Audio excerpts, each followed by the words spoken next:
وإذا أنزلت سورة محكمة وذكر فيها القتال رأيت الذين في قلوبهم مرض ينظرون إليك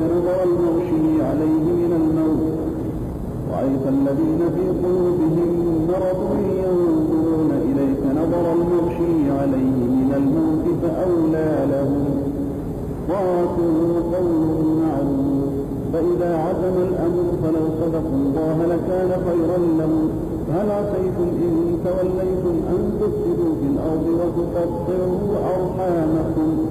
أولئك الذين لعنهم الله فأصمهم وأعمى أبصارهم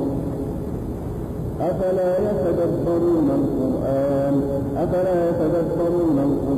أم على قلوب أقفالها إن الذين ارتدوا على أدبارهم من بعد ما تبين لهم هدى الشيطان سول لهم وأملى لهم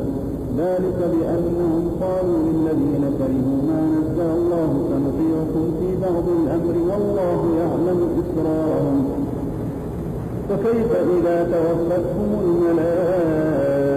يضربون وجوههم وأدبارهم ذلك بأنهم اتبعوا ما أسخط الله وكرهوا رضوانه فأحبط أعمالهم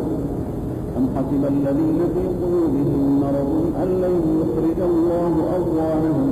ولو نشاء لأريناكهم فلعرفتهم بسيماهم ولتعرفنهم في لحن القول والله يعلم أعمالكم ولنبلونكم حتى نعلم المجاهدين